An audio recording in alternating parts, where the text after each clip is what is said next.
folks, welcome back to Refuse to Fail, the new name for the podcast with the same quality and the same great guests, and that has not changed today. Today I'm joined by Glasgow Warrior Pro 12 winner in 2015, four-time 1872 Cup winner, MLR champion, the current forwards coach of the new MLR team, the Chicago Hounds. I'm joined by Adam Ashe. Adam, how are you, sir? I'm all good. Thanks for having me, Sam. Looking forward to the chat. Mate, a pleasure. I'm glad to have you here. I've been looking forward to this. I love it when I get the replies I don't expect, and I email all these people, all the fans, people I've watched play rugby for a long time, and then when those names come back, I think it says a lot of the people, a lot about the people, how they're incredible, how they want to help. Like you do this because you have a love for it and you like to help people grow their own stuff, and I have so much respect for that. So what's new? How's Chicago? How's life out there? It's good. It's cold. No, but I'm settling in. It's been nice. That's been sort of 3 weeks since I came out here now. And yeah, I mean, it's a new team. It's a new startup company. So you have all the sort of teething issues of getting settled in, finding a house, getting a car, all these things. But it's been great. I mean, the good thing about it was I think I arrived on a Wednesday, and I think I had a 3 or 4 days to get myself settled before actually starting training with the boys on the Monday. So yeah, it's all going really well. I've enjoyed it. It's been fun. Thankfully, we're training indoors, so we don't have to be outside in the cold too much. But it's a cool city. I managed to get a spot which is pretty central. You can walk out the front door, and you're in the city within 3 or 4 minutes, and yeah, it's all coming together nicely. So looking forward to seeing what the city has to offer, and definitely looking forward to the season starting up in a few weeks' time. Oh, it sounds like you were having to hit the ground running there, like you say, 4 days before you got your first training session. And so were you and all the coaches jet lagged, having the coffee on the plane, going, right, what's Monday going to look like? Yeah, a little bit. I mean, we had sort of been speaking for 2 or 3 weeks. Like, this opportunity came about quite late for me. I was back in Scotland, living in Glasgow, and had a couple of sort of good opportunities going there. And then this came about last minute, and it was just a good opportunity for me. So I think it was probably about 3 or 4 days before Christmas when I agreed to take the contract here. And then from that point onwards, the coaches and I had just been talking over the phone, over Zoom, planning, and sort of building a squad, I guess, in the background. Mainly the head coach was doing that. But, it's crazy how all this has, I guess, managed to come together in such a short period of time. But we're getting there. We're 3 weeks in now. Things are coming together nicely, and most of the players are all here now. There's still 3 or 4 guys that have still to await visa processing and get those back, but they should all be here by next week or the week after. So they'll be here in plenty of time for the season starting. That's class. I love hearing how stories like this. That I've got a whole section for you later about how getting a team together like in a new city with a new franchise in Chicago. So I can't wait to delve into that. But before we do that, my lovely listeners like to learn a little bit about the people I'm speaking to. So we have to do the quick fires to see what's going on in that beautiful brain of yours, that line out maestro brain. So these are just, say what comes to your head. First thing that goes yes or no, this or that. Really easy. For example, the first one just gets you started. The first thing in the morning, cup of tea or a cup of coffee? Coffee. Love that. Night out or a night in? Night out. Yes, that's the man. Right, if you had to get rid of one tomorrow, rugby or dogs? Dogs. Oh, keeping the sport. Yeah, I mean, I've got to have a dog, so like Fair enough. nothing changes. Right, if you're having a chilling, if you're having one of your rare nights in when you're not party animal, are you going for a series or a movie on the telly? Definitely series. Love that. We were speaking about Last Chance before we came on because you're in Chicago, so I imagine that probably gets watched quite a lot. Right, if you're playing a game of rugby, do you prefer to play it in the really bad heat or in the rain, like torrential rain? I mean, torrential rain, yeah, I would rather that one than extreme heat for sure. Yeah. Right, if you're in the car on the way to a game or just on the way to training, are you going to chuck the radio on or a playlist? Playlist. Love that. Right, socks and sliders, are they socially acceptable, yes or no? Yeah. Correct answer. Right, you're trying to get something organised with the boys. Are you more likely to just let the text scroll while everybody just potters about, or are you the one that gets the FaceTime on the go and says, right, what are we doing? It depends what it is. 90% of the time, I'm happy just to let the plans formulate themselves. But if it's something that I have to take responsibility for, I'll do that. But I'd rather probably take the back seat most of the time. I love it. Let it just sort itself out. Sweet or salted popcorn in the movies? What are you going for? Sweet. If you had to get rid of one tomorrow, Twitter or Instagram? Twitter. Everybody says Twitter. I feel like everybody has Twitter just for the sake of it. Nobody likes it. Yeah, I mean, I have used Twitter at times before in my life quite a lot, but I definitely say Instagram takes up most of my time. Mm-hmm. Right. If you get put in one universe in some mythical thing, are you more likely to want to end up in the Star Wars world or the Lord of the Rings world? Star Wars. Everybody wants a lightsaber, really. Yeah. Right. What is your go-to Disney film? There was this one I watched maybe like 2 or 3 years ago that was really good, and it was about a guy who was a piano player. Oh, I can't remember the name of it. Oh, Jamie Foxx plays it. I know the exact one you mean. Yeah, that was my favorite one. That was it's like uh, Soul. That's it. I was about to say yeah. Mind. Aye, Soul. Soul was good. Big fan. That's a great shout. I respect that shout. Do you have a quote that you kind of live by? Like when somebody says of a quote, is there one that immediately comes to your brain? Like a famous quote? Just treat others how you'd like to be treated. Probably that. I love that. Nice and simple. And then final one for the true quick fires. Your go-to fast food outlet when you've just had like a long day and you just want something quick and easy. You're spoiled because you've been in LA now, so you've had like all the good ones as well. What is the name of that one in LA? In and Out, the burger one. In and out all day. I can't believe I forgot the name. Like that was like at least once a week. Like Really? after playing a game. And what I like about what they do is the food tastes good, but apparently what the way that it works for them is that all the food has to be either raised or grown within a certain distance of the actual franchise itself. So I like that, and I'm pretty sure it's a little bit healthier than alternative options. I love that. You've been converted. Long gone are the days of like the haggis rolls, or are they still? And the worst thing is they don't have In and Out in Chicago. There's none here. They only have them, I think, in certain states, and I'm pretty sure there's none here. That's heartbreaking. You'll have to find a new one now. You'll have to. Have you had a Wendy's before?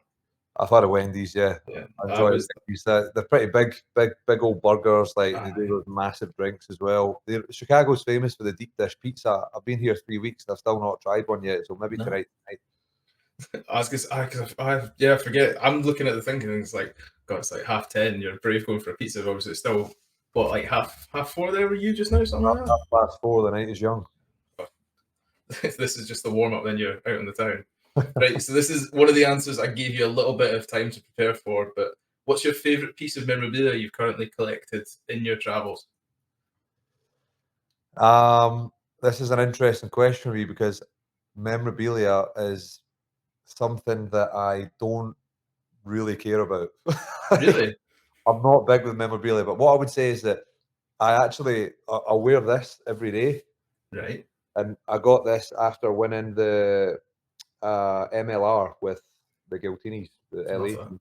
And it's been on my wrist ever since then. So, I mean, that's probably, I don't know if you can count that as memorabilia, as jewellery, but it's from winning a competition. So I guess it has got something to do with sport.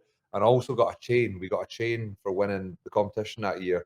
I wear that. I have still got my medal from the 2015 Pro 12 competition. So those things I'll keep, I'll look after them, but I'm not like bits of kit and stuff like that. Honestly, like, my view on rugby kit is give me just enough so that I can get through a season. I do not want any more than I need because it just clogs up my house. This kit is everywhere. It's in the cupboard. It's in the drawers. I'm having to give away like 3 or 4 bags to charity at the end of the year, and it's just annoying. You're a man of the people as well. You're donating to charity, and like that sounds like a pretty good man to me. But yeah, they definitely count. The jewellery definitely counts. Yeah, I think it does. And honestly, if anybody wants kit, just message me because I'm the first guy that will give it away. Mate, not to beg it, but like you can see here, I'm working with coat hangers and blue tack, so like there's room for more. And I'd love a Warriors or a Giltini shirt up there. Get yourself a framed jersey up there. That would look brilliant. I've got to phone what's the boy who's he's in the Borders as well, isn't it? Is it Oaken Black? somebody down there. He does a lot of frame jerseys. I've got there. I need to get some stuff. That's signed St Mirren. That's a bit of culture for you there. Like that's when you know you're doing well, when you get one of them. I thought I recognised that, and then you got the basketball top. You've got the what's that like Vancouver Canucks from school trips. So that's very old now. I don't even think Henrik Sedin still plays for the Vancouver Canucks. But great city, Vancouver, up there, top 3 cities I've been to for sure. Class, isn't it? So good. Big fan. No, that's why we'll need to get it. But obviously, Chicago Hounds, when they get up, I'm there. I'm technically used to be. I say used to be. I'm still technically loyal to the Free Jacks because I have had the CEO on. So we'll have to do a bit of converting. But as you can see, I'm technically a Hibs fan. I've got a St Mirren jersey up in the background. So we're doing all right. We'll have you a Chicago Hounds shirt up there framed by probably August when I get back. I'll get a plane, you, me, deep dish pizza, Soldier Field for the Bears game, and then I'll come support the Hounds. There we go. Sounds like a plan. Sorted. Well, the next question is, what piece of memorabilia do you want to add? But like you said, you're sick of having kit in your wardrobe, so you're probably just thinking, I'll get another bracelet when the Hounds lift their MLR trophy. That would be nice. There was a bit of chat that we were in LA after we won, is we were going to get rings. All right. You know, like obviously like Super Bowl ring, yeah. But we never got them. Like, so if we managed to do well here, rings would be nice. That'd be class. I think they should do a ring because like every other American-based franchise sport has a ring. Yeah, I think it's the thing to do here. And you know what? It's small. It doesn't take up much room in your closet and your cupboards. So I'm all for it. And then if you get, I don't know how big you would go, but if you get like a proper ring that's not designed to come off, like pretty hard to lose as well. So you'd be all right. No, we had one of the guys who was at LA. He was working in the media team. His name was Marty. He what's the baseball team in LA? What they call it? It's Dodgers. There's so he worked for the Dodgers, and he was part of the squad when they won the whatever it's called. And he had this massive ring. Honestly, it was huge. And he would wear it to work every single day. It was like his prized possession. So anything like that would be mint. I'd love that. It's wild that he wears it. It's like, surely you think you'd keep that in like a safe or something? Yeah, it'd be worth a bit of money. Nah, that's class. I went to a Dodgers game. I was out there. We did the Lions tour, and then like basically we just like we had like some bereavement in the family. We got a lot of money, and the whole thing was like we keep it and we pay inheritance tax on it, or we just spend it and do it. So we did it. We did the Lions tour and came back via LA. And we went to the Dodgers game, and it's like it's mental how big those grounds, like for something that's played like 4 times a week, how big those stadiums are, and they sell them out. Yeah, no, it's impressive. Like, and honestly, it's actually ridiculous that I'm even saying this, but out of my 18 months in LA, I never went to a Dodgers game. I went to like all the other sports teams, but that was the one that I never made it to. And I think it was just because it was probably the furthest away from my house. It was about an hour and a half drive, and with all the traffic, decided not to. I was going to say LA traffic, yeah. But it looks like a cool time, and you know that stadium's iconic, and it's true what you say. People flock there, like you know, people talk about the Lakers, the Kings, all these different teams, but I would say the Dodgers at this moment in time in LA when I was there, they were the most spoken about team. Really? I would say so. That's wild because like I would have done the same as you probably, but we went there when the basketball wasn't on, and obviously LA actually. Well, now they've got the Rams and the Chargers, but when I was there, it was still getting built, so they were still wherever they wanted to be. So. Yeah, I don't know what it is. Like, obviously, the Rams won the Super Bowl, didn't they? It was the Rams last year, and that happened in LA when I was there. I don't know if just like there's one baseball team in LA, isn't there? You've got the problem is they all class themselves as LA, but they're all around the place, isn't it? It's like you've got Dodgers and you've got. I'm sure you have a second one. I can't think off the top of my head. Dodgers. Maybe it's just the Dodgers. I don't know. I feel like it maybe was just the Dodgers, but maybe just you've got 2 football teams that play out the SoFi Stadium. So obviously one of them won the Super Bowl, so you'd assume they'd be the most spoken about team. But I actually think maybe because the Dodgers were the only baseball team in LA, such a big city, they got a lot of attention. But I don't know. That's my theory. Could be wrong. Maybe there's more. And it is like America's game. It's probably the most easy. It's like our version of like soccer, football, isn't it? Because like you can just go out and play it. Whereas like American football, you can't really just go out and play that because you die. Like. Get the pads on.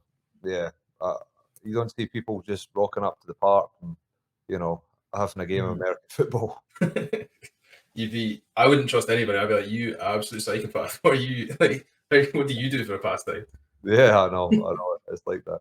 But there we go. Well, that's a quick bit of LA history and sport, and the quick fire's done. Simple as that. You're not going to get too many tweets or texts about that. They're all pretty normal answers, so you're all right.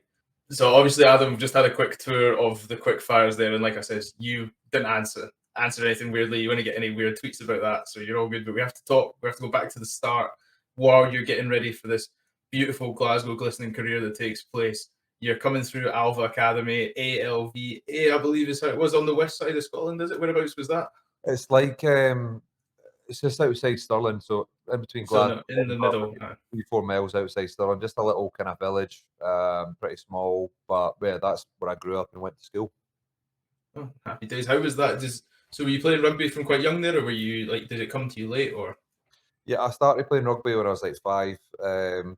Played at Hillfoot's Rugby Club, which was just along the road from my parents' house, and then probably stopped playing there when I was 8. Then went and played a whole bunch of different sports. So I followed my older brother who played football, and then was playing football up until I was about 13, and some other sports like golf and athletics. And then came back to rugby as I started to grow, get a little bit bigger.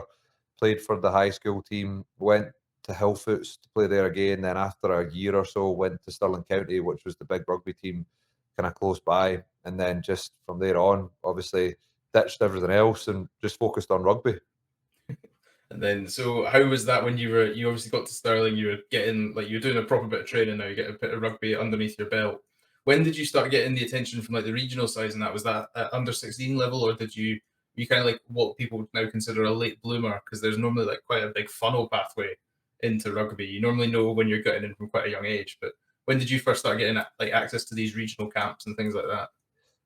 Yeah, it was probably a little bit later, like maybe under 16s, then into under 17s. But yeah, I think because I'd started playing rugby at such a young age, I had the foundations never really left me. So when I came back into rugby at say 13 years old, a lot of that stuff was still there. Like I could pass, catch, and I'd been playing football and other sports, so my movement was still good.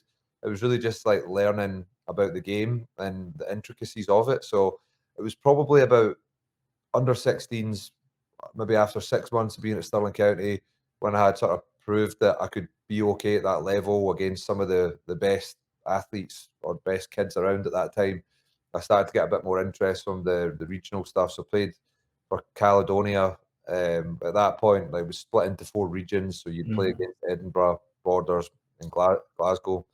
And then from there on, just sort of progressed through and managed to, I think when I was 17, get into a kind of regional academy type thing. And then that was great because I could do all my strength conditioning, all my training there, got good facilities, good coaches. And then, yeah, played Scotland 17s, 18s, and from there progressed. What was that? What was that changing room like in the Scotland under 17s, under 18s? How was, like? Do you feel a pressure when you're in there as a person? Like, does the event start to get to you, or is it still a case of you're just having fun as a rugby player at that point?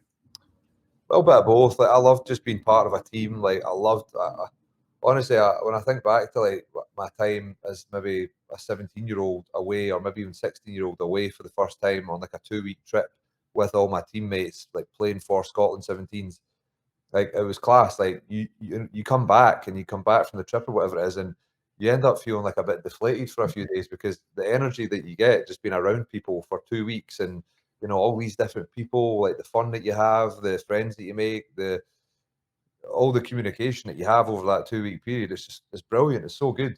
So that was probably the first time I really sort of was starting to get used to what it was like in a team environment, and I loved it. And I think that was probably the thing that, or a big thing that inspired me to like play and push on in professional team sport, was like the bonds that you make with the people that you spend time with and get to go away with. So yeah, I mean, it was a little bit, it was pressure. Like at that age, you feel like you're nervous before games. You're playing against England, you're singing the national anthem for the first time. Like all these things are cool. It evokes a lot of emotion in you because that's what you wanted to do. That's why you're playing the sport. Is because you at one point you thought it would be really cool to do that. Someone inspired you and you thought, I want to do it. Then you're doing it, and it's a really cool thing to do. So I loved that. And then I guess once I got a taste for it, I just kind of wanted to then get to that next level 18s, 20s, and then push on from there. I was gonna say, because you were in quite a talented sort of age grade Scottish team that came up. Like, can you like just list some of the players that were in the same teams as you as you were coming through like the age rank system? Yeah, so I mean, Ali Price, Johnny Gray, Sam Hidalgo-Klein, Scott Steele, Tommy Allen, plays for Italy. Finn Russell was in the same team as me at Stirling County. He was a year older than me. Jamey Batty. Loads of guys. We had so many guys. I think out of our under-18 Scotland team, like a lot of those guys ended up playing professional rugby. We were actually one of the teams that managed to beat England, and that England team was like Jack Noel, like Henry Slade, like some guys that have really pushed on in the game. So I think that just goes to show, like, I'm definitely one of the guys that probably hasn't pushed on to some of the levels of someone like Ali Price or guys like that, but it just goes to show that the quality I think we had in our squad. But that's what I was about to say. Like, that's an elite level of talent you're surrounded by from like a very young age. And then, are you like aware of that talent when you're at that level, or are you still just like, these are the Scotland boys, I know they're the Scotland boys, or is it still a noticeable difference of like everybody in this room is a really good rugby player? It's a tough one because like you just know these guys for what they are at that age, and you don't know how they're going to cope or adapt when they go up to the next level. So like, obviously you've got guys that are good. Maybe you've got a winger that's really fast and strong at a young age, but maybe he doesn't develop and push on. Like, it's hard to say. I mean, I played with Finn at Stirling County, and we always knew he was a good player, but we never thought he was going to be what he is. Like, we just thought, oh, he's this little skinny guy. He's quite skillful, and he's pretty good, but he's not going to push on. And obviously, he is what he is now. So it's hard to tell at that age. And you also just have no reference point for where the guys that you're playing against in the opposition teams are going to be. Some of those guys now, some of the biggest rugby players in the world, but yeah, you're just all kind of, your perspective at that point is just what's in front of you. Like you can't really see too far into the future, so it's quite difficult to read. So does that give? I suppose in a way that kind of gives other players as well a hope that they're not at that level yet, but it's like you say, things can grow and things can drop off. Like it's as much a mindset as a talent thing. Yeah, or you get these guys that come through later on. I was probably quite athletically developed at a young age, but like my rugby knowledge was like bad, like because I'd been out the game for a long time. So I took longer to develop the head side of it, like all the knowledge. Athletically, I was good though, and then you get guys that are really smart. Someone like Finn knew how to play the game, but he was probably quite small, and a lot of the coaches were writing him off and saying, "Nah, you're not big enough to push on to the next level." And he's standing there saying, "Well, just give me a shot. I am." And still look at him now. He's still looks the same as he did back 10 years ago, but he's one of the best players in the world. So like, it's just, that's the way that it is. You never know how someone's going to cope and adapt at that next level until you see them there. And some people just can kill it. No. I'd hate to be the coach that told Finn Russell, I don't think you've got a future in this as well. Yeah, I mean, that was an interesting one, wasn't it? He'd be looking at it going, I hope nobody knows that that's me. But I love to talk about the debuts because I love to hear the emotion going on behind people, because it's such a tough aspect. I think especially in rugby as a sport, because like human beings are emotional creatures as it is, and it's like I think people don't celebrate their wins enough. But I really like to hear that people are trying to acknowledge it. But then when you're trying to get ready for a rugby game, especially because you were 19 when you made your debut, I believe, just based on when it would have been. I think I was like maybe just turned 21. I thought it was 20. No. Well, depends what one. Like, I mean, I would have made my 20s debut at like 19. I made my Scotland Sevens debut at 18, and then my national team would have been 20 or 21. Oh, sorry, I meant Glasgow debut. Sorry. Oh, Glasgow debut. Sorry, Glasgow. Yeah. Then so yeah. Well, people are going to think I'm terrible at my research if I leave. This gets 2 years off in his debut. You can't even tell, like, can't do basic maths. There's so many different things you could refer to, different teams, sevens, 15s.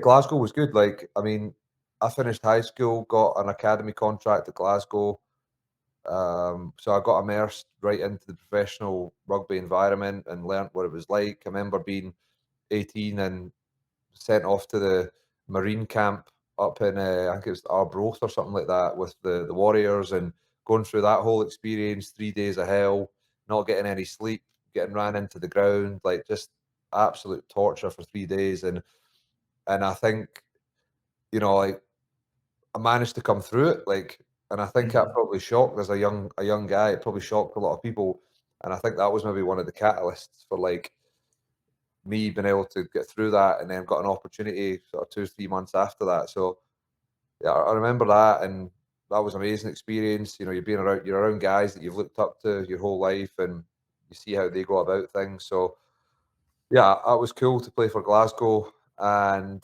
I remember getting my debut, and then I didn't play again for probably like, I think I was on the bench a week or two later, but didn't get on, and then didn't play for 4 or 5 months. But ended up was lucky enough to get away on the sevens trips and do some of the circuit stuff. So went into sevens for a bit, and then I came back, and it was probably a year after that until I played for Glasgow again. So it wasn't as if I was straight in there and playing. It was just a dip your toe in, head off somewhere else, get some experience, and then I came back. How was the sevens life though? Because that must have been pretty sweet. Like that's the dream. Everybody says you're getting flown around the world and you get to see all these cool. Like we just spoke about LA, you get to see all these cool places on the sevens team, and like you're with the boys again. Effectively, a smaller squad, but you're with the boys. Yeah. Oh, it was brilliant. What an experience. Like the first trip, we went to Australia, then Dubai, then South Africa. So it was a 3.5 week trip. What an experience. Get to travel the world as an 18-year-old, see all these different places, major cities. Some of these places I've not been back to since then. And like, yeah, what a time. Like you're in a much smaller squad in a sevens team. So you kind of spend more time with those guys. So that was quite interesting learning about that dynamic, getting to know people a little bit more rather than being on a big squad and having your like clique of guys but not knowing others. What an experience! But yeah, I'm not a sevens athlete, so I think I did 3 or 4 weeks pre-season with the sevens team before we went to the first tournament. So I was fit and I was in shape. And then after that first 3 tournaments, came back to Scotland, or came back to Glasgow, and I was training, playing for Stirling County. So I had 3 or 4 weeks with them, and then the next sevens tournament was maybe a week after that. So then did a week's training, and that was kind of how the season ran. But because I'm not a natural sevens athlete, my fitness levels just declined slowly as the season went on.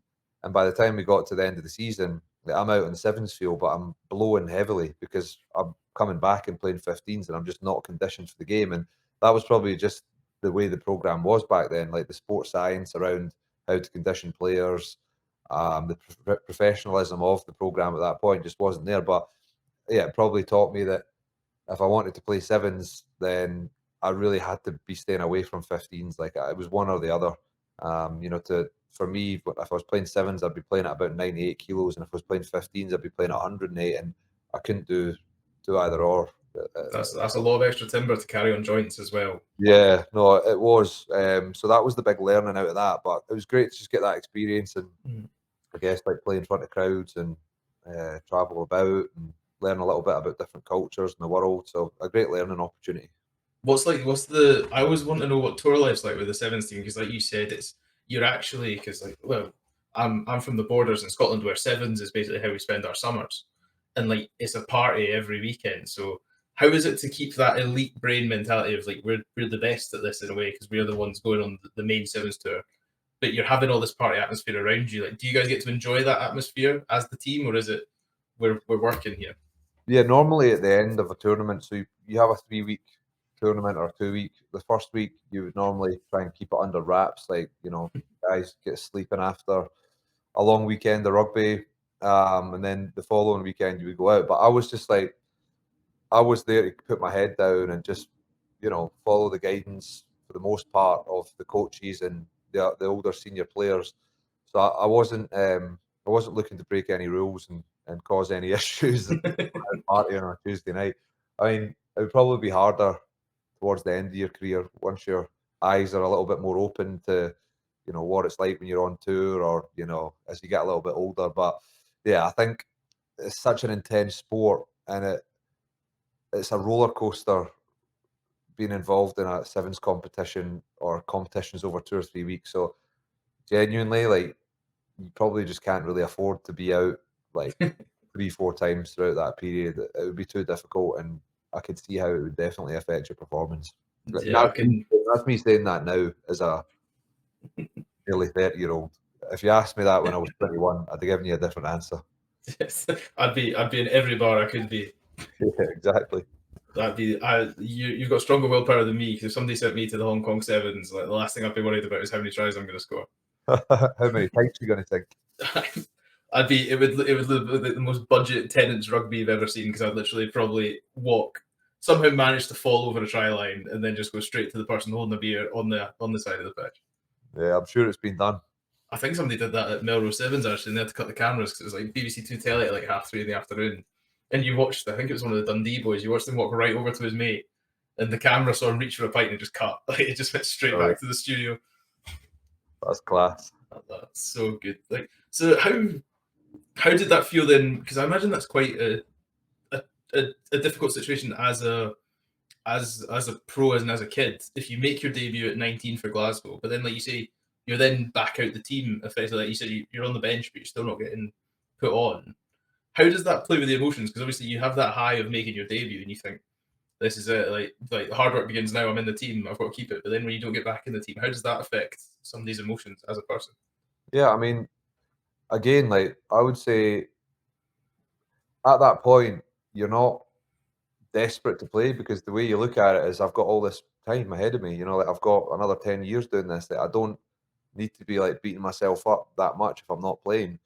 And you know, like, as a player, you've got so much to develop. Like, you can be in the gym, so you're just thinking about everything that you can do to get yourself in the best position that you can to play. But at the same time, you can just change your focus to something else as a young professional. Like, you can go and hit the gym, you can go and, you know, do a sevens program, go and play in some competitions. So, like, it wasn't too bad. Like, you'd never expect to play regularly as a 19-year-old. Like, for me, it was just about being around that team and learning and trying to soak it all up and, you know, make friends and stuff like that. So I wasn't too stressed or anything, or too emotionally in turmoil at that point in my career when it comes to playing. Like, I had a lot of time ahead. I love that. It sounds like you actually have quite a mature head on your shoulders as well. It's like you see, you're like, I'm aware there's more to life than this at the moment. Like, although this, like, same way most people treat a 9 to 5 job, you're like, this is here and it's good that I've worked this hard to get it, but I'm aware that, like, it's not over in a day type thing. Yeah. No, I've always, like, don't know, like, probably until I was about 23 or 4, like, my identity probably was like, I'm a rugby player. Like, but then when I got to 23, 24, like, things started to change. Like, you know, you kind of maybe go through some things that are a bit harder. Like, you get humbled 3,000 times because of you know, you make mistakes, you know, you mess up, and you start to question things a little bit more. And it's at that point where you kind of establish within yourself that your reality is not a rugby player. You know, you're a person, or, you know, first and foremost, that's what you are. You're not a rugby player. You can step out of that, you can do other things, you can explore other avenues. And I felt quite fortunate that I was able to unravel that at a reasonably early age.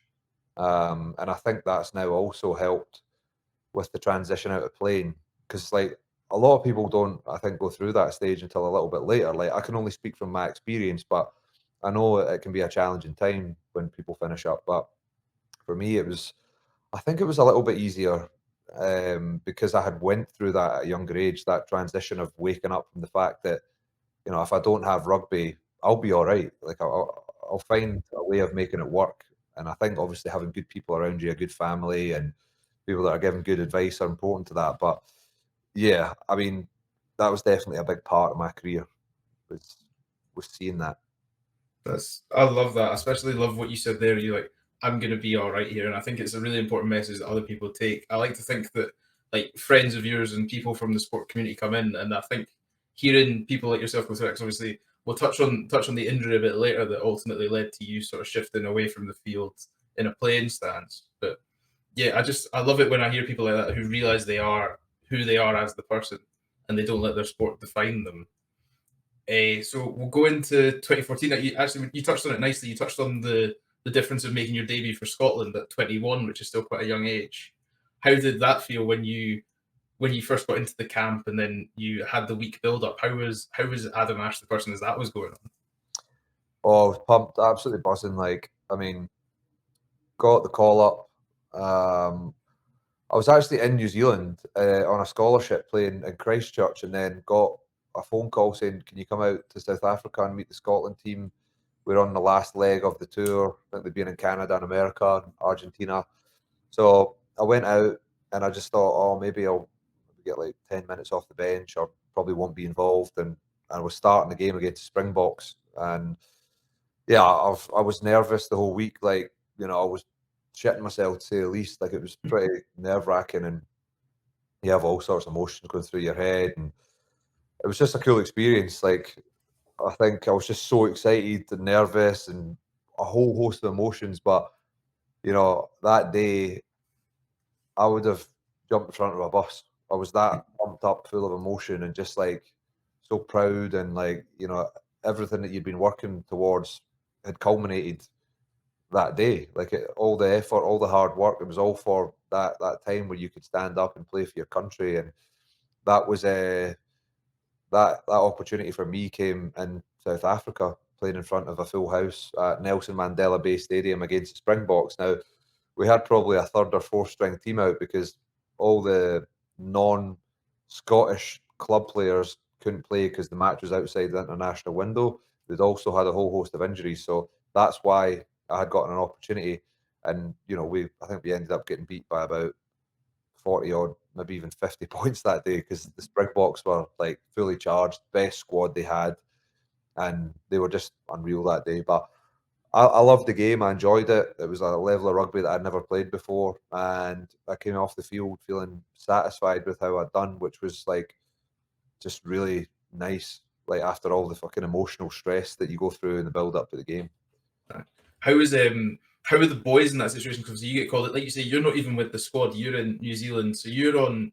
Is that the kind of prestigious one they do? I know they now send them to South Africa. For example, they sent two of the Selkirk boys, I think, down, or they sent them off to South Africa last week.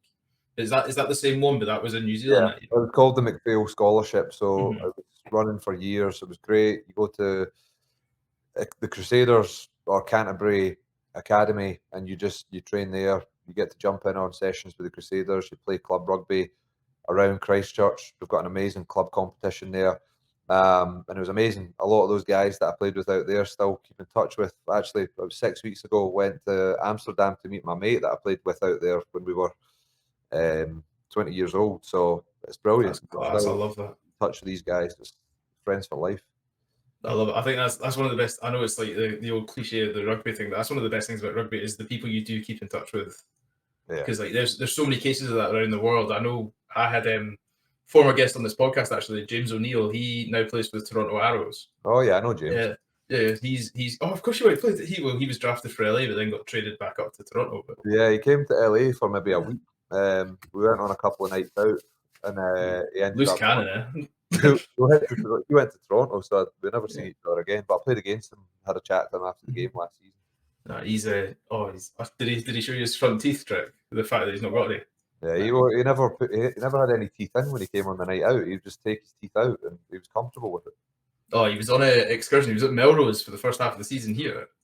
So like small world, he's now 40 minutes away from me, and we met through. He was actually did a school trip to Peebles, so I knew him through that, and it came around a small way.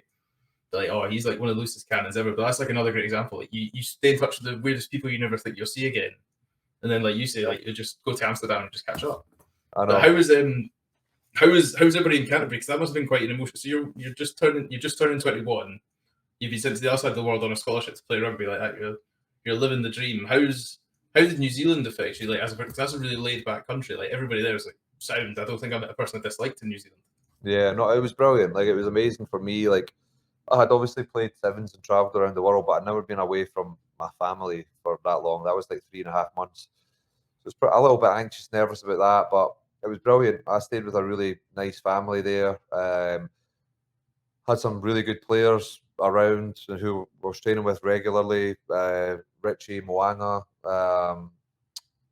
Scott Barrett, like guys like that who were part of the academy. And I think it was just a really cool experience to play with them and to train with them. I guess like at that point, we never knew they were going to go on and be All Blacks and do what they've done. But I think being out there gave me the confidence to know that I could come back and could push on here, given the fact that I had played rugby and knew what it was like to see what the top guys at that level were like at that point. So I got a lot of confidence out of it. But it was more so just a cool life experience, like going, living in New Zealand, experiencing club rugby for what it is, in the changing sheds with the boys after the games, drinking beer, singing songs, and really immersing myself in the rugby culture of New Zealand, which is like, I'm sure has its own culture. There's nowhere else in the world that's probably like New Zealand rugby.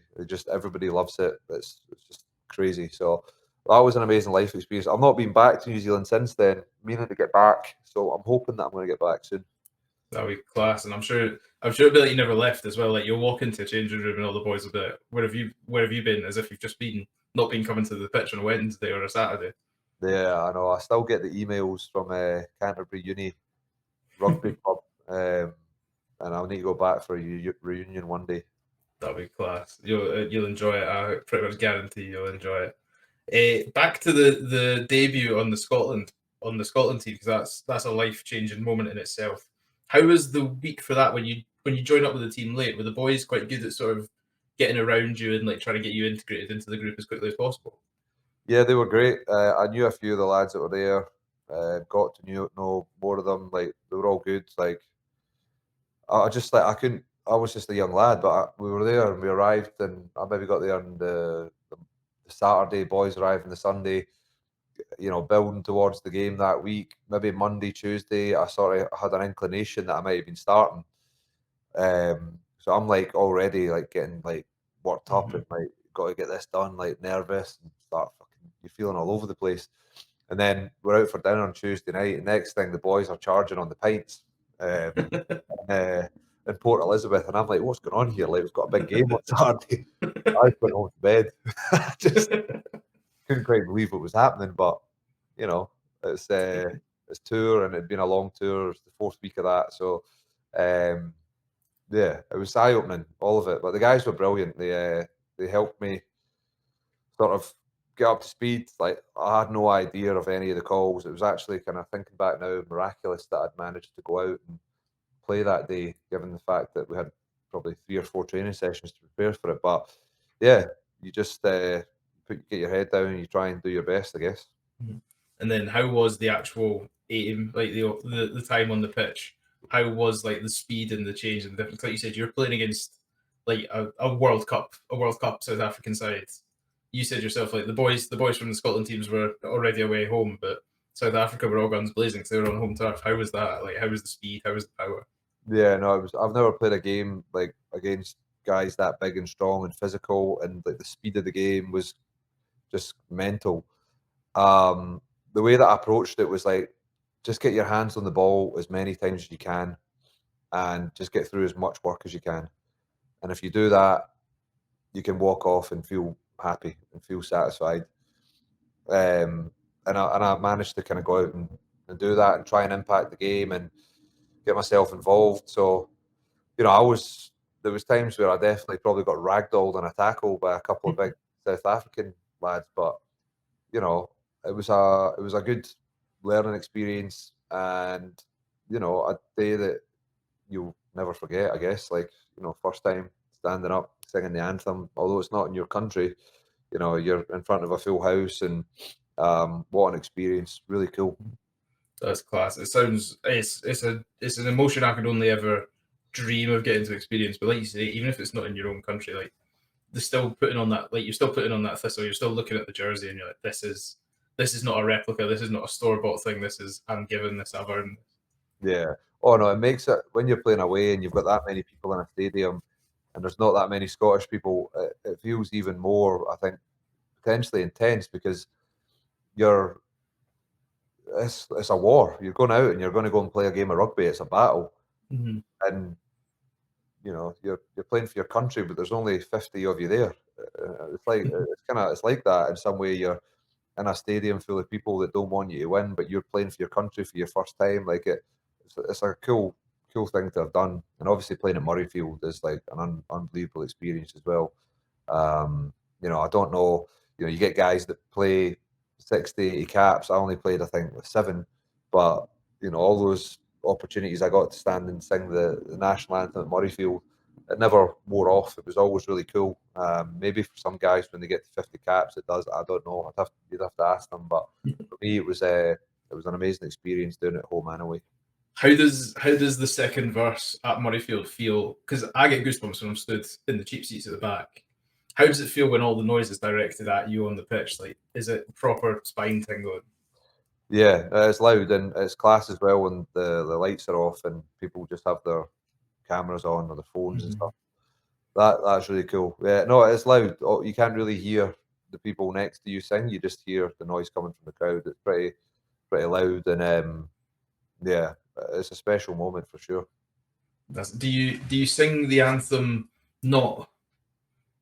Maybe do you sing it loud? I imagine you probably sing it a bit louder when you're away from home, actually, because you want to make sure it's heard. Because like you see the Italians, they go hell for leather, whichever country they're in, singing their anthem. But did you find there was a difference in the anthem between playing away and playing at home, or was it just?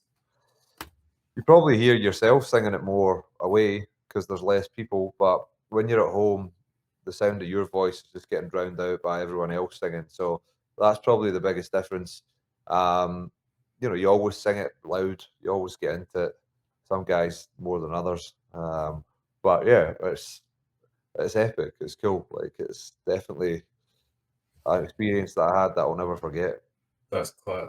What are the boys like when you're in like a tour camp and stuff like that? Like, how do you guys manage to unwind? Because I suppose the good thing about having all the boys there is it's such a good chance to bond and be a team. But rugby is probably always prevalent in the room, if that makes sense with them all there. Like, how did you guys unwind as a group? Was there like family game night, or was it just these hours we are not talking about rugby, we are doing everything else but rugby?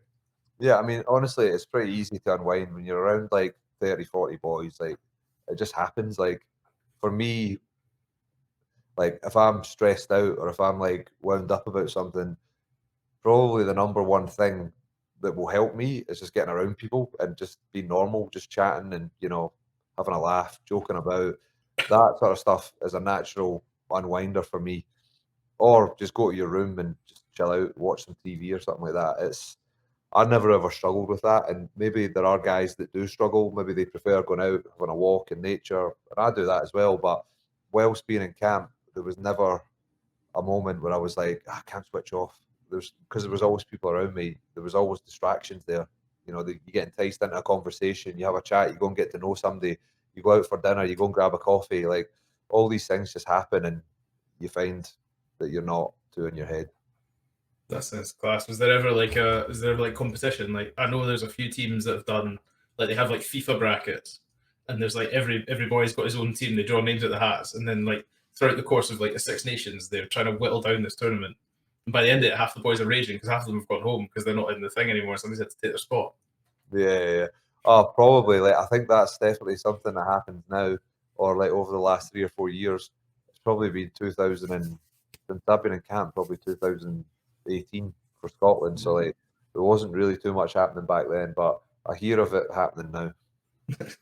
I'm sorry you missed out on that. There must have been quite a COD epidemic when they were kicking about in 2018. But yeah, I'm not much of a gamer, so I probably wouldn't have played anyway. Oh, there's always the one guy that's ridiculously good at it anyway, and you hate them after about half an hour. You're like, you shouldn't be that good at something that's not that important. I think that's Hamish Watson. Is he? Hamish Watson, serious gamer? I think he's class. I've heard that. Someone said to me a few years ago he's like really good at gaming. Oh, we'll have to do some more delving into that when we get him on. But hey, so sorry to interrupt the podcast. This is something I wanted to tell you about, and it's something I wanted to explain before I just go around throwing it everywhere, because this is something that was quite difficult for me to decide to do. It took a lot of deliberation and a lot of discussion with friends and family. I have now created an option where you can tip the podcast or you can reward the podcast if you feel the podcast deserves it. There is an option down below where I went on the internet, I found this website that wants to reward content. That's another good thing. After the tournament, the tour, sorry, and you played that game against South Africa, were you then sent back to New Zealand, or did they think, oh, this is kind of showing a step up, we'll bring you back to the squad in Glasgow, or did you go back to New Zealand? Yeah, I went back to New Zealand to finish the scholarship off for 2 or 3 weeks afterwards. So yeah, I went back and played club rugby straight after playing against Springboks in New Zealand. So that was quite cool to be able to do that. They were all making a big fuss about it, but for me, I was just like, oh, I'm just going to go back and play. It was good to go back. I actually loved it. It was like because I got rushed out to go to South Africa. I didn't get the chance to say bye to anybody, so that was actually like a little bit of closure to go back and play and then get out of there. But basically, what happened was like, so 2000. It was the start of 2014 when I was in New Zealand, and I got back in maybe July. Then pre-season started in August or whatever it was. So the season ran from August, and then when we won the championship, it was 2015 in May, June, whenever it was. So I was pretty heavily involved that season at Glasgow. Maybe played like, I don't know, 18 games, 16, 18 games. Like, I mean, I didn't start every game, but certainly like, the lead up to the final started to play quite a lot. Like, probably started like the last 4 games and then won the semi-final in Glasgow. And then I didn't play in the final at all. I actually got dropped. Like, that was a tough moment at that time for me to go through, having played so much throughout the season and then missed out in the final. But you know, it's just the way that it goes. Yeah, I swear you've got a copy of my note. I feel like I end up subconsciously giving everybody a copy of my notes because that was actually what I was going to ask you about, because you had such a big season in the squad in 2015. That was like the real first season for you of cementing your spot in the Glasgow's team and squad. But then, like you said, so did you feel yourselves, like, did you feel the boys around you sort of fueled by that 2014 loss in the final? And then, like you said, then you got to the semis, you were all putting your heart on the line. And then how do you, as a player who gets dropped in the semi-final, still keep that motivation and that attitude like in the right headspace when you're around the squad for that week and that build-up? Yeah, I actually can't remember back to like what the week was like training when I wasn't playing. But I remember what it was like when I got told that I wasn't playing. Like I was like, well, I was shattering. Like I was like, oh wow, like, and like because I was quite young at that point, it wasn't as shattering as it would have been maybe if I was 25, 27, 28. But yeah, I was devastated. Like I could tell everybody felt really sorry for me. That was probably the worst bit about it because like I'd played and played quite well in the games towards the end of the season. I thought I'd done quite well in the semi-final. But at that point, I think there was somebody coming back who was like a leader or something, and they basically got put straight in because coming back from an injury or whatever, they got put in on the bench, thinking the semi-final, and then they were into the squad for the final, which I totally understand. Like it's like if there's guys that say have been playing their hearts out over the last 5 or 6 years and maybe got to a point where they almost won, but maybe lost in a final or whatever, to give them an opportunity. I get that. And if they're a bit older, more mature, they're a leader, that's the way that it goes. Did I feel hard done by? Absolutely. Would I wish that I was playing? Yeah, but that's just the way that it is. And, you know, if I could go back now and sort of replay that season, there would be 1,000 things that I would do differently to try and cement my spot in the final. But you're only operating from your mind at that time. So there's nothing you can do to change it. And that's just the way that it is. So, no, it was tough. It was hard. But you know, that's just the way that it goes in sport. You have to just pick up your stuff and get on with it. That takes a real. I imagine that must take a real mind shift because I'd throw my toys out the pram because I was doing the good bit of watching YouTube highlights before I started, and I was watching your season through it. And like you say, you were playing phenomenal rugby. You were playing some of the best rugby you'd ever played. So to have that sort of not taking the shot taken away from you because you still won it and you're still very much part of that winning team, maybe not the matchday squad, but you're part of the Glasgow Warriors team that won the trophy. Yeah. But how does that affect the celebration, I suppose what I'm trying to think about asking. Yeah, how does that affect the celebration of you? Because like you said, you can look back at it and go, oh, I could have done these things differently, but in the time is it weird celebrating that when you're still feeling a bit like stiffed out of it in a way? Yeah, a little bit. I mean, you'd probably have a little bit of resentment for a bit of time after that, but that was probably the best celebration I'd had. Like, all the non-playing players flew over to watch the game at Ulster in Belfast, and we just had a big day. We just got out, we had a few beers, we went for some food, we mingled with all the fans, and then after the game finished, we all flew back like on a charter plane with a bunch of fans at like midnight or whatever. And yeah, I mean, we just went out and had fun. Like, we just tried to like enjoy the experience. Like, as a group of guys that weren't playing, there was maybe people injured, people didn't get selected. At that point, I think we just came together for a good time. And then the day after, we went to a brewery and had another good day, you know, out celebrating. For me, although there would have been resentment there, like, it was still fun. Like, I was still enjoying myself. It was harder in 2017 or 18 when we lost the final at Celtic Park. I didn't play in that game either. I think I was injured. Yeah, I think I was injured. Can't remember. But I remember You were injured for that one. I've got it on my notes there. You were injured, yeah. But that was way worse because, like, for us to have that home final there, and obviously to have played throughout the season and contributed, but not play, arguably because I was injured, it was an easier situation for me because it wasn't like I just got dropped. But that was tough to take. I remember feeling really deflated after that. Like, what was that? Just from the thought of the home final, or just the? Yeah, I mean, like, we had it all set up for us. We had the home final in Glasgow, v Leinster. It was all looking good. 20-odd thousand fans in Celtic Park, and then we didn't manage to get the win. It was just difficult. Like, I remember sitting in the changing room after the game. Like, losing a final was hard at any level of rugby. Like, it's really tough.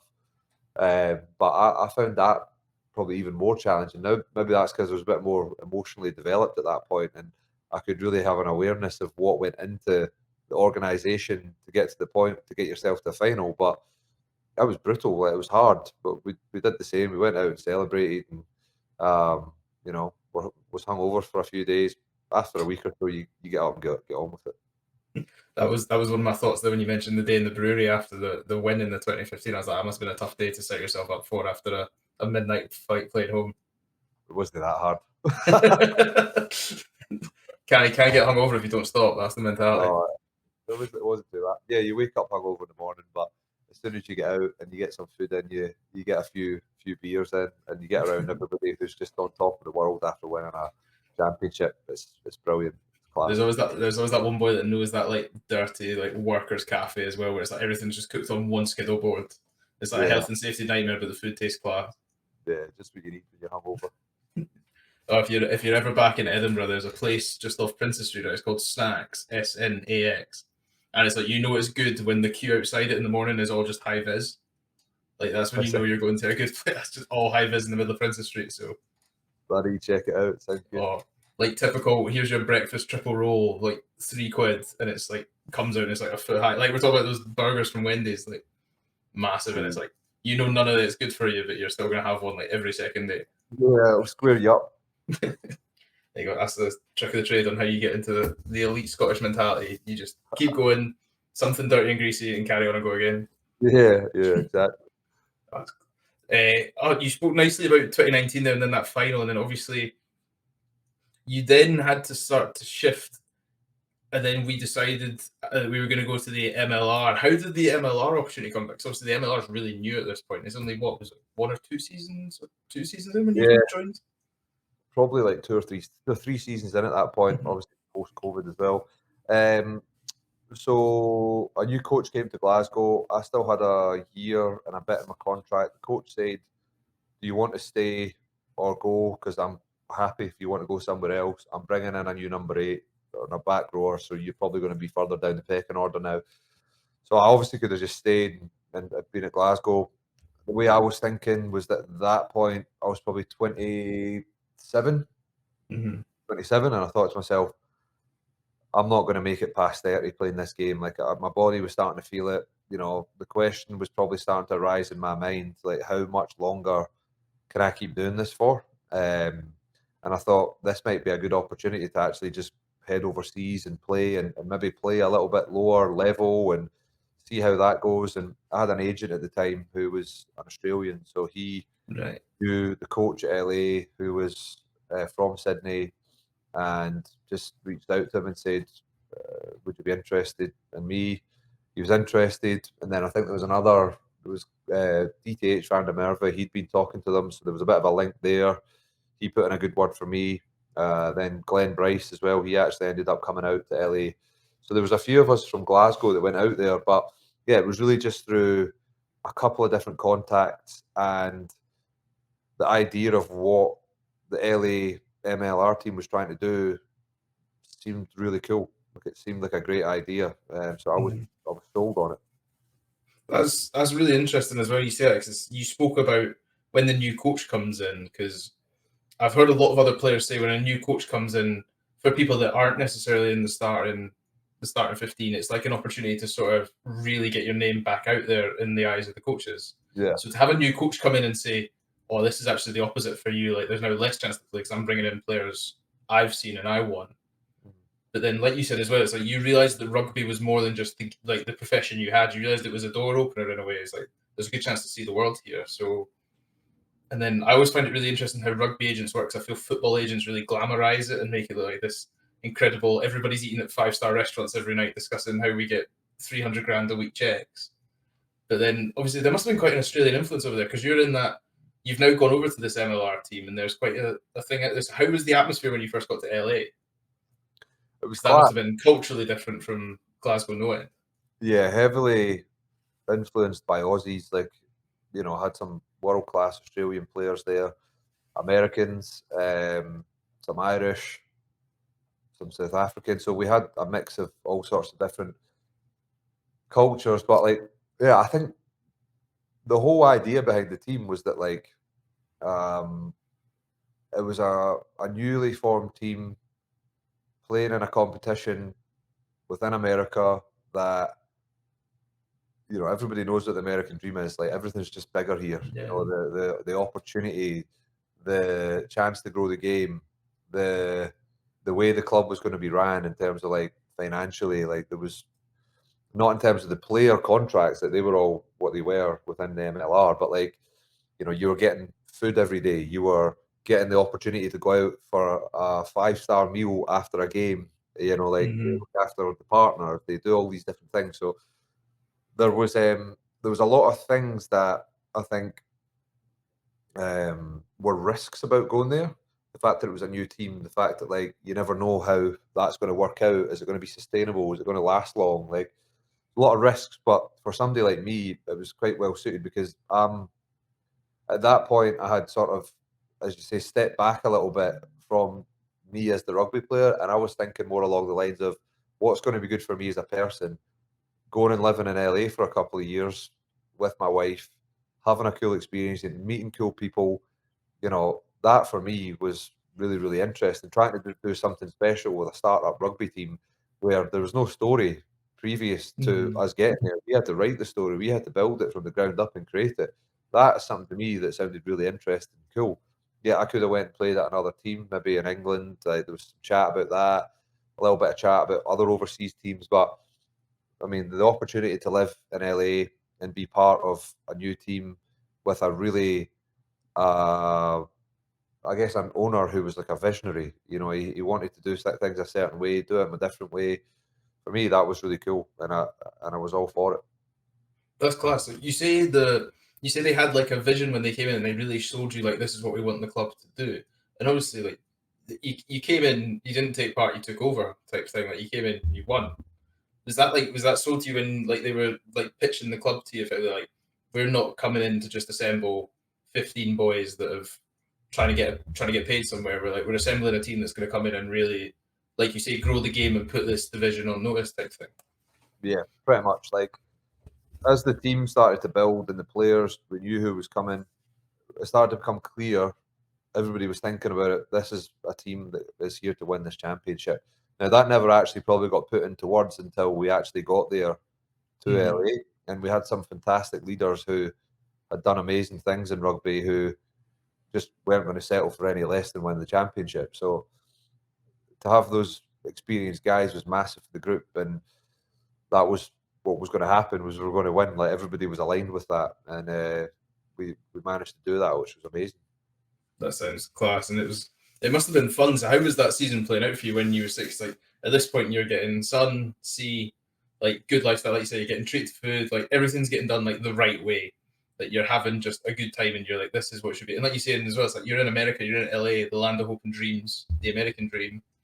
Like how was that lifestyle? Just that year when you've got all these boys together who are you're pretty much learning how to show people rugby in a very like there's a lot of activity in LA. Like it's not like it's just a quiet town. How was that year? It was amazing. Like honestly, had so much fun. Like we trained hard, we prepared well. We had some good coaches, we had some good players. Everybody in the team was brilliant. Like, it was just an unbelievable group of players.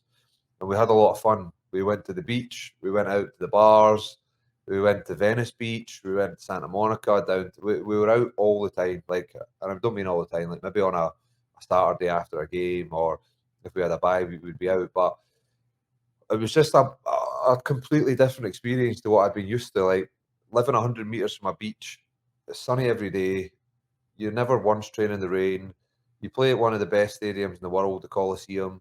I was gonna say, yes, you guys were in the Coliseum at that point, weren't you? Yeah. Oh, it was phenomenal. Like, because at that point, I think the Chargers were either just out of there or they were still playing there, were they not? yeah, so I think they did at one point. USC football team, they play there. So it's all kind of branded up for them. We went to a few of their games there. It was class, like full house, sold out. I mean, it was hard for us to grow rugby. There was just so much competition in LA, and there was a bit of rugby going on, but there's actually probably more rugby going on here in Chicago. We've got a combine on Sunday for the rugby team. It's basically people come and try out, that'd be class, and stuff. So we've got like 260 people coming, and they had to close off the applications after like 2 or 3 days of it being online. So like, there's a lot of rugby going on here, and I actually thought when I was in LA there was a lot as well, but it seems like there's more here. I reckon you'll get some absolute monsters there as well. Like you'll get like D1 athletes that just didn't go to that next level. Yeah, no, we will. We'll get some good players, some good athletes, and I'm sure out of this combine we'll have guys that will come into the Chicago Hounds rugby team or the Chicago Hounds Academy. Like it's the way that it's going to work. It's a good opportunity for a lot of local players to come in and show what they've got. So looking forward to it. It's going to be cool. Sunday morning till Sunday afternoon it takes place. So it'll be eye opening, I'm sure. That'll be class. I'll actually message you about that because I find that stuff so interesting. I love the NFL aspect of the combine. Some of it's a bit weird to me because like when they're doing like 40-yard dash times for like offensive linemen, and I'm like, there's never going to be a time in his career when he runs 40 yards dead flat out. Yeah. But like you say, it's like you just find some of these monster athletes that can do stuff that you don't believe is humanly possible. No, they are ridiculous. Like, seen some of these guys in LA, and they're freaks. They're absolutely freaks. One of the guys, I can't remember his name. He's a big deal. Plays for Seattle football. He's like the main guy in that team. He used to train next to us on the AstroTurf field next to the rugby team trained. DK Metcalf. The green, he has like green dyed hair.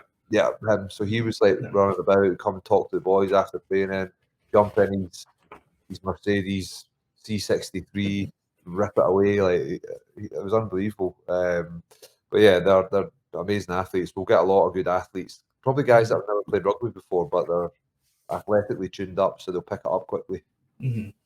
It's easier to teach a really good athlete to be a good rugby player than it is to teach a 5'8" good rugby player to be 6'5" and 210 pounds in lean muscle.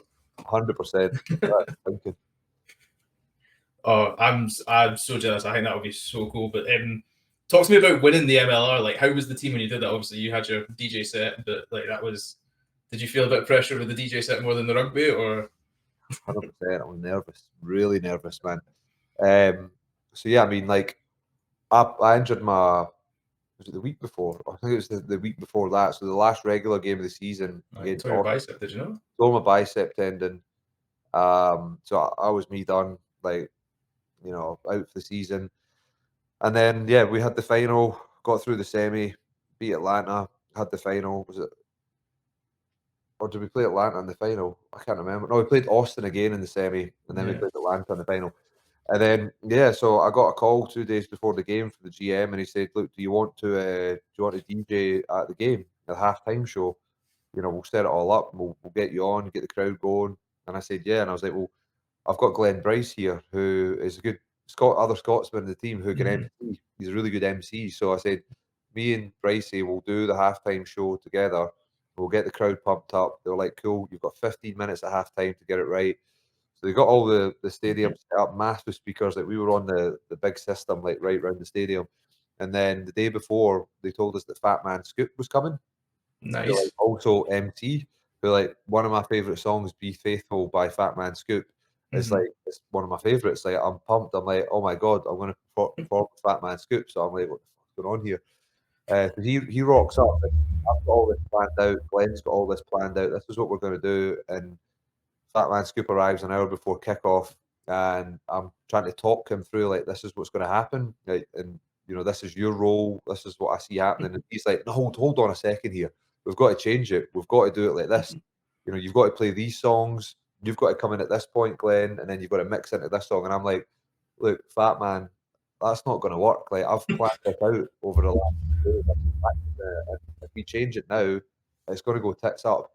So me and Glenn managed to convince Fat Man Scoop that he should do our performance and we should leave his performance to the side. And I think the team paid him 10 grand to be there and perform for 15 minutes in the halftime show. And Glenn Bryce and myself ended up stealing the show. Fat Man Scoop did about 3 words on the mic. Glenn Bryce was going for it like for the whole time. It was class. Like, yeah, I didn't think anything like that would happen. And then after that, we won the game. Steve Aoki was playing. The owner had paid him a lot of money to come and play for the fans after the game as a way of attracting people to the game. And I ended up opening up for his set before he came on stage as well, which was pretty epic. And then we went out, celebrated. The owner sent us to Vegas for 3 days the next day, and we celebrated in Vegas. Class. Whereabouts did you stay in Vegas? The Wynn Hotel. Oh, that's the good one as well. That's like the celebrities one. It was really nice. We got looked Yeah, that's after. class. Oh, that sounds good. I love the thought of you telling Fat Man Scoop this is how you like the thought of you being like, no, I've got this, I've prepped. Like he must have walked away from that going, that's the easiest and most confusing 10 grand I've ever made. I know. Oh, it would have been. Like, he literally flew in, jumped off the plane, came to the stadium, and then left before the game had finished to fly back to New York. But I still keep in touch with him now. Like, we message now and again. If he's playing gigs, like, he'll offer tickets. Do you want to come along? And, he's a really good guy. Like, he's obviously like a big deal in the kind of rap R&B world. He's still out there performing. I don't know. He might be 55 years old, 60 years old now, but that song "Be Faithful" was one of my all-time favorites. That's class. I love that you've got that name as well. Like, because I don't know how much you're looking to do with the DJing, whether it's just like a hobby or something like that. But it's like, see if you ever decide to push that. Like we were talking about off air, like having these people that just put you in touch with the right people get you just as far as the talent does, type thing, if not further. Yeah, it could be helpful, 100%. Getting to know people and trying to help them, and then maybe in return at some point they can help you. Like, all has to be authentic. Obviously, we all know those types of people that are the climbers, yeah.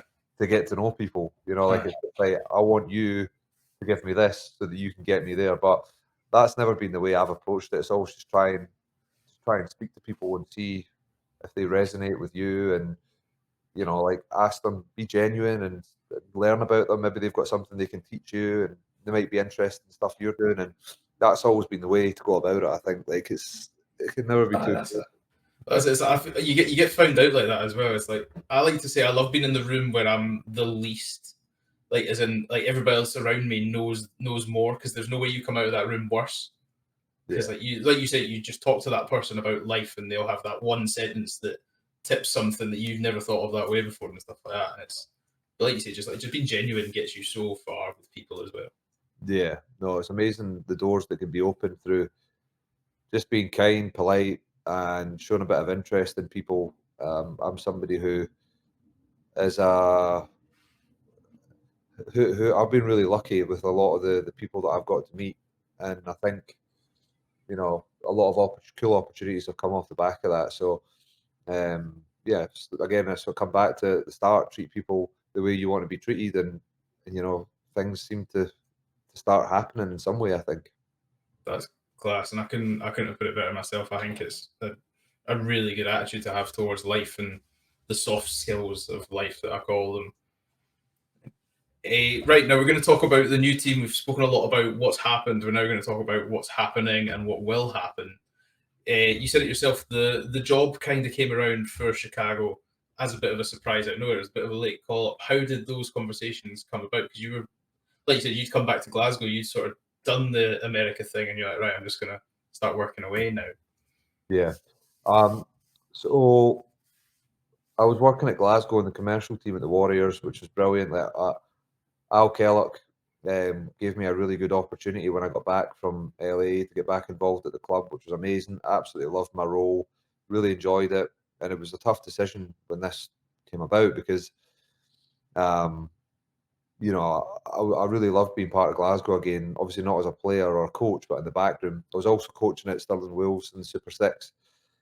But yeah, I got the GM from LA got in touch with me and said that he'd been speaking to the coach here, Sam, at Chicago, and that they were looking for a forwards coach who'd maybe been out here in America and had sort of international experience, that had played club rugby in Europe or wherever.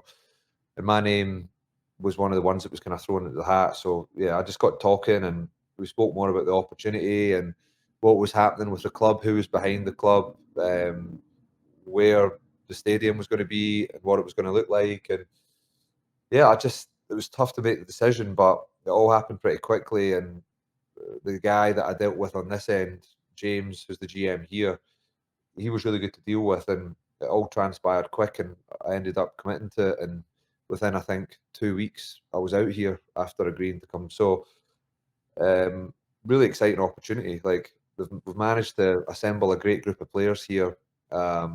Really good head coach, someone who's had a track record of doing really well in this competition in the MLR, and yeah, I think with the whole LA and Austin teams, obviously not competing in the competition this season, Chicago managed to pick up a lot of talent from those teams. So yeah, our job now is just to get these guys up and running, get them playing, give them everything they need to go out and be able to perform. And obviously pre-season at the moment, so there's a lot of hard work going in, getting the bodies conditioned for the season. But it's been really cool. A lot of times I think in startup teams here in the MLR, it can be a little bit of a shit show in the sense that it's all brand new, so everything's a bit last minute. And it's actually been really smooth here.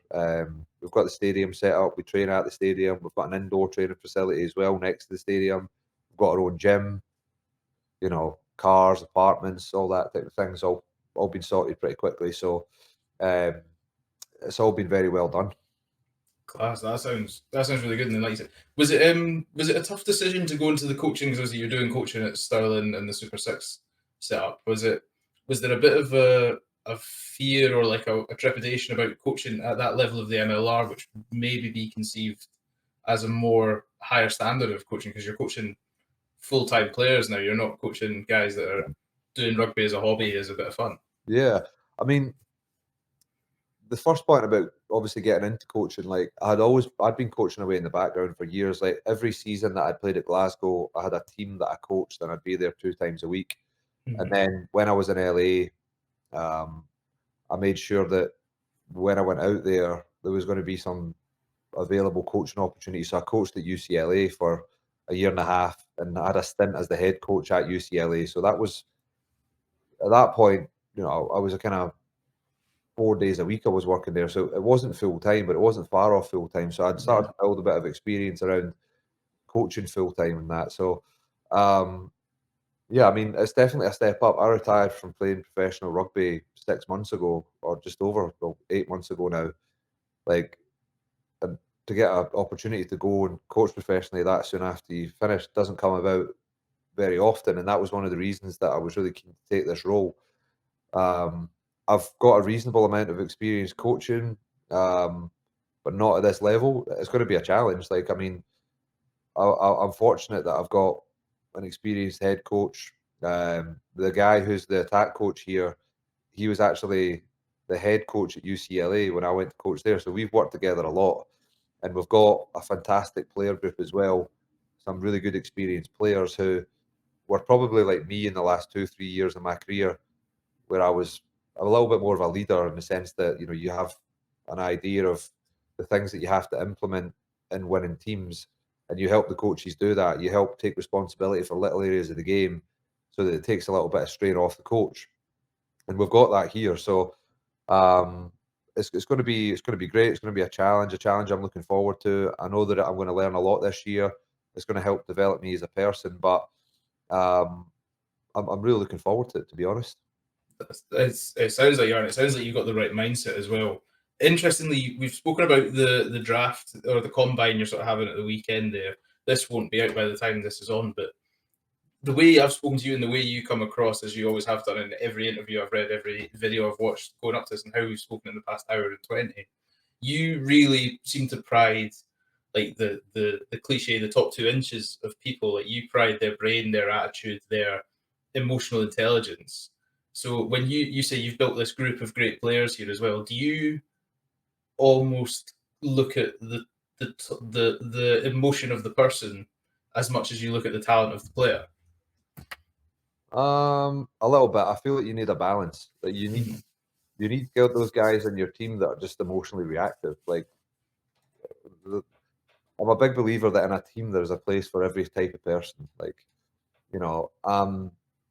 people would probably see me as quite a balanced and controlled person. Like, that's the way people see me. Like, whether or not that's my internal impression of myself is a different story. Maybe I don't think that, but in a team, I think you have to have a balance. Like, you've got to have guys that are maybe a bit more on edge, a bit anxious, maybe a bit more aggressive and assertive, and then you need guys that are maybe balanced, controlled, and can, stay in that zone throughout an 80-minute performance, or even just in a team environment. But I think my thing with people was just like, if you can be honest, good, kind, polite, respectful, and like be humble enough to know that you're always going to mess up, you're always going to learn more things, and you're never going to be the complete article in whatever it is that you do, then that's perfect. Like, it doesn't matter what type of person you are, other than that. Like, there's a room for all sorts of different personalities, and I think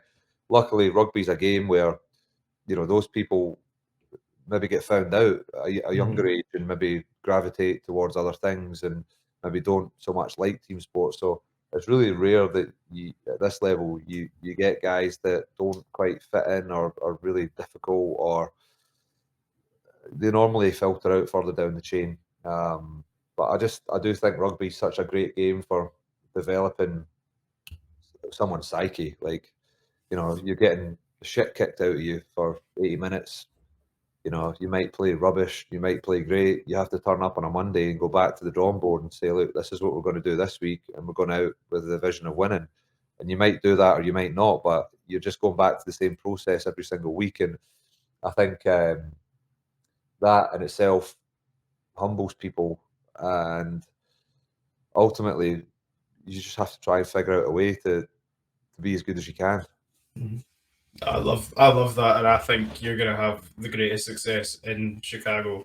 What is the sort of, so we spoke about when you got to LA and there was nobody ever put the plan in words of, we're here to take over and really do this. But like you said, as you noticed the names coming in and you watched the personnel group assemble, that was kind of, are you having that same, this might be a bit more for more of the, like you said, the GM and the head coach more than yourself, just as the forwards, and a bit more removed from the bigger picture. But is that like, do you come in with like a real focus of, we're here to make a statement on day one, or is it like we want to make sure this is a longevity project type thing? I see my role purely as coming in here to build a forward pack that can win games. Like, that's essentially it. Like, we're not in here talking and saying we're going to go and win a championship. That's what we're trying to do, but we're not talking about it every day. We're just focusing on the processes that we have to every day to get what we need to get out of the sessions, the team meetings, to have our players develop individually, but also within the game plan that we're trying to play. So there's certain things that I think have to happen, and I have my way of doing that in terms of guiding a forward pack, and there'll be things that they have to do that I think they need to do in order to win games and be successful. And that's, I guess, what the coach's job is try and implement a way of thinking, a way of performing that can be successful. So that's ultimately what you're trying to do. Like we're not. I think already we're only a young team, but we're probably not a team that's out there talking about their culture and the championships and all these types of things. We're just trying to be as good as we can every day and push our standards every time we get the opportunity to, and we'll see what happens. Yeah, that's class. I can't wait to watch it. I love the MLR and I love the Rugby Network providing it and making it free to air. So, Brilliant. listeners, if you're listening to this, let's make sure we get behind our good friends at the Chicago Hounds now. Free Jacks, it's happened. I've been brought over. I'm Chicago Hounds bound now. Let's go to the Windy City. The kicking might be a problem, but we'll be all right. Well, they call it the Windy City, but honestly, it's not that windy. I'm pretty sure. Like I heard this the other day that it's called the Windy City for another reason. It's not actually because of the wind. Right. That makes that blows my mind there. But somebody said that Chicago was like it's actually like the 35th windiest state in the US. It's nowhere near the top. So yeah, it's not that windy. It's just cold. It's like -10 outside and snow all over the place. Oh well, in that case, the 10 will be all right. Because when I did think of a team in Chicago, I was like, if the Windy City is as windy as it's got its reputation, he's humped. He's going to be just punting it for the 10-meter line every time and just praying it goes out before the 5. Yeah, I think it'll be fine. Before I let you get on your way and try your first deep dish pizza, we have to do my favourite section. Ironically, the guests enjoy it a lot more than I think they would, but it's the creatively named Under the Team Bus. So similar to the quick fires, just thinking about teammates you've had, and then whoever the first one comes to your mind, just rattle them off. And if we needed a reason, I'll ask you for a reason. Okay. Lovely. Right. So, for example, the first one is just like most determined. Who's just got that elite winning mindset? Dave Dennis. Love that. Biggest practical joker in the changing room? Matt Gittle. Is he a prankster? He's always joking about being sarcastic, guy. He's always on that electric bike in those budgies, so probably a hard man to take seriously. Yeah. Until he dumps you at like 30 miles an hour, then you probably take him. But apart from that, who's the most naturally skillful player you've ever played with? Like somebody that just rugby. Finn Russell. You're rattling off some incredible names here in the first 3. Who's the most clumsy? Like who just like drops their phone and forgets their kit? Darcy Ray. Who's most up for a night out?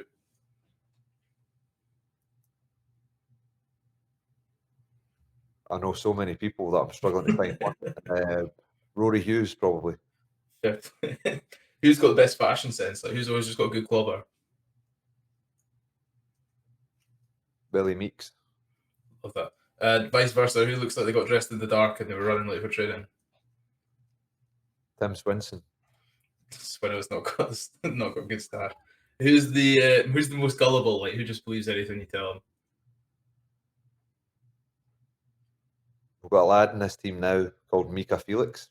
Right. A young lad from New Zealand, 20 years old. It's just his age, man. He's just. I was gonna say, bless him, man. He's just trying to figure out his way in the world, and you're just ripping him. Lovely little bear. He's a tight head. He's the cutest thing you've ever seen in your life. But yeah, I'd say he's probably the most gullible. Oh, man, you got to be nice to the front row unions.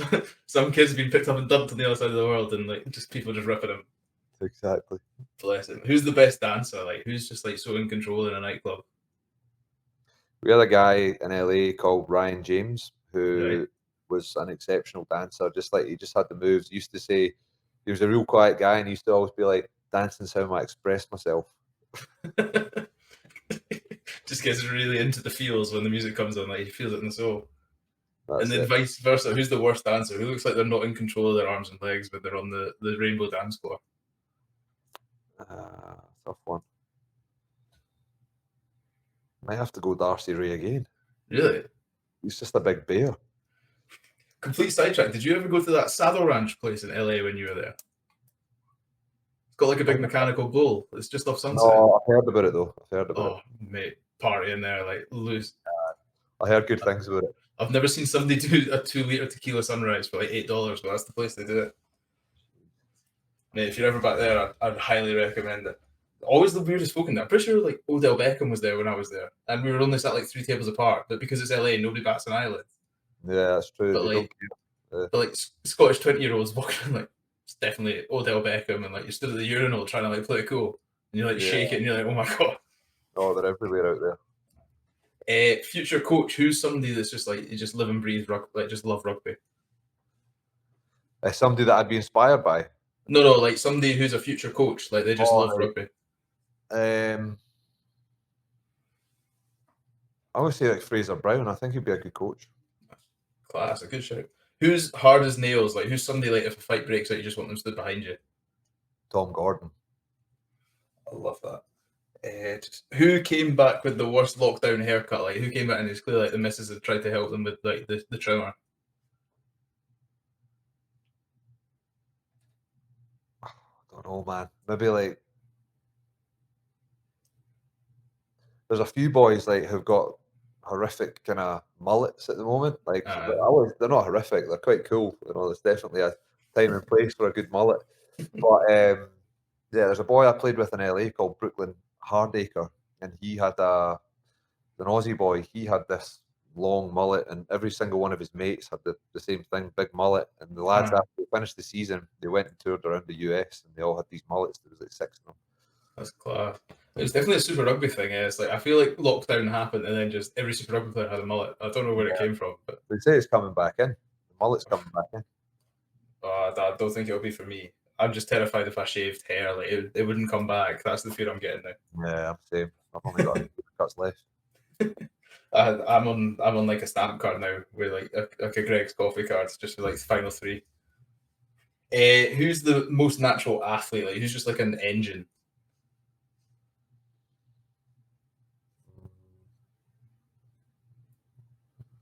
Nico Matawalu. I love that. What a shout. Who's got best tunes? And you are allowed to say yourself for this as you are a professional DJ.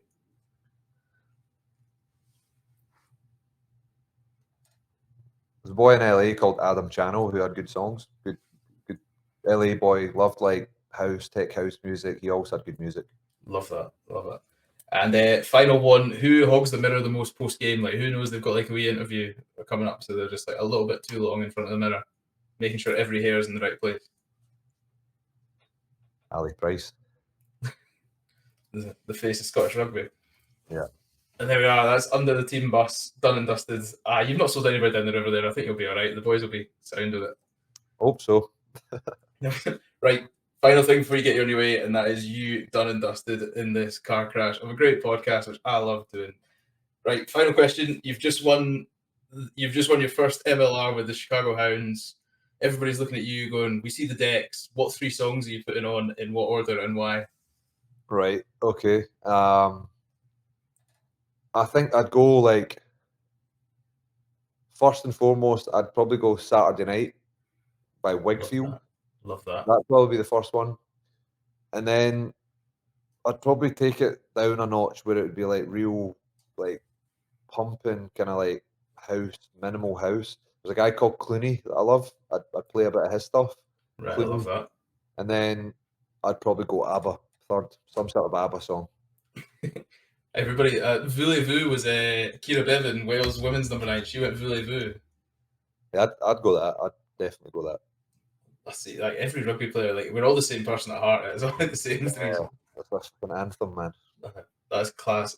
Adam, I've had a great time. Where can they follow you on social media to keep up with your story as it unfolds? Just on just type my name on Instagram, probably come up. I've got Twitter, but I'm not on there much. So yeah, Instagram's the main place. Amazing. It'll be in the description below for all you listeners down there. Every YouTube, Spotify, Apple, it'll all be there. Get yourself following Adam. Adam, this has been absolute class. Thank you so much for coming on and giving up your time. I've loved it. Like I said, new Chicago Hounds fan and me. Listeners, let's get supporting the team. Let's get behind them. We're going to get that MLR championship sooner than we think, and I can't wait to watch you celebrating with it. And all that's left now to do is like, subscribe, share, follow, retweet, tell your dog, tell your mum, tell your dad, tell anybody you can down the street that you had a great time listening to this podcast. It helps me get great guests like Adam on. Keep doing this. What I love. I want to make this the best it can be, and I get that by getting your feedback and getting you guys sharing the words. So thank you very much, and we'll see you all again next week for another episode. Goodbye.